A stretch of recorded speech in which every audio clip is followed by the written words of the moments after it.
corail s'appelle Cladocora. C'est le seul corail en Méditerranée, un des seuls, qui fait de la photosynthèse. Parce que vous voyez que la couleur, il a une algue. D'accord? Donc nous, il nous intéresse. Pourquoi? Parce que on travaille en Méditerranée et qu'on a envie de sauver ce corail ici en Méditerranée. D'accord? On pourrait sauver plein d'autres coraux, il n'y en a pas beaucoup à notre portée, ils sont beaucoup plus profonds les autres. Et ils ne font pas de photosynthèse. La photosynthèse, ça fait de l'oxygène, et l'oxygène, c'est hyper important. Cette forme, c'est une forme de corail tropical. C'est du corail corne de cerf, qui est un petit peu partout dans les tropiques, et qui est en danger d'ailleurs. Il y a beaucoup de coraux cassés, parce que vous voyez, comme il a des petites piques, il se casse facilement. D'accord?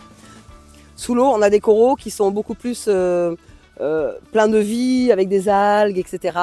Et c'est important de replanter des coraux sur ce qu'on appelle des roches vivantes. D'accord? Ça, c'est pas une roche vivante, il n'y a pratiquement pas de vie dessus. Mais vu qu'on ne va pas aller dans l'eau les chercher, on va récupérer ce qu'on trouve. Et ici, c'est ce qu'on a. Et ça fonctionne aussi. Parce que je vais vous montrer la technique. Et on va chacun récupérer un petit morceau comme ça. D'accord? On y va?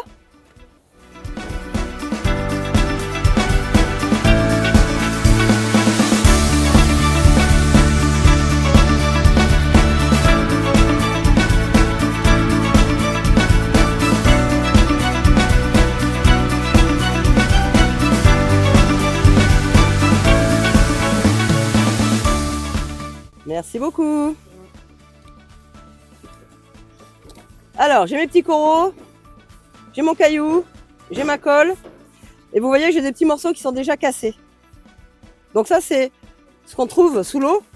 On a un corail cassé en morceaux avec des petits morceaux autour. Donc on ramasse. Quand on est sous l'eau, nous, on ramasse les morceaux, on met dans les petits sacs et on les remonte. C'est des sacs où on peut garder de l'eau dedans. Donc en fait, ils sont tout le temps dans l'eau. Et quand on arrive sur le bateau, hop, on les verse dans l'eau. On va couper, donc on va mettre des gants, parce que les gants, c'est pour protéger le corail de nous. Parce que nous, on a des polluants sur les mains, on a mis de la crème ce matin, on a touché des choses. Donc on risque de leur amener des maladies. Donc on va prendre les petits morceaux. Et on va les recouper. Parce que ça, c'est un petit peu gros à planter. Donc, je coupe des plus petits morceaux.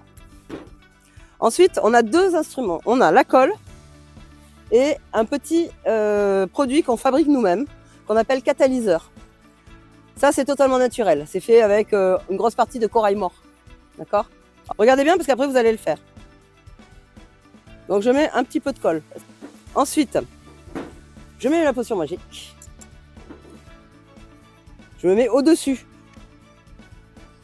Voilà. Avec ma petite pince.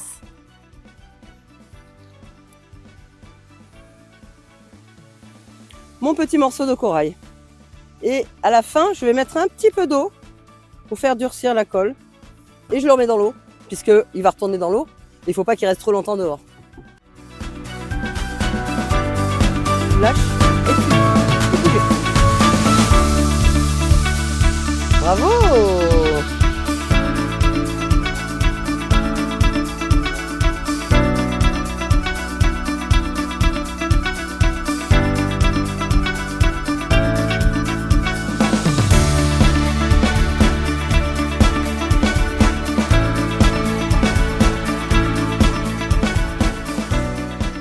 C'est à partir de combien de temps que le corail il commence à repousser?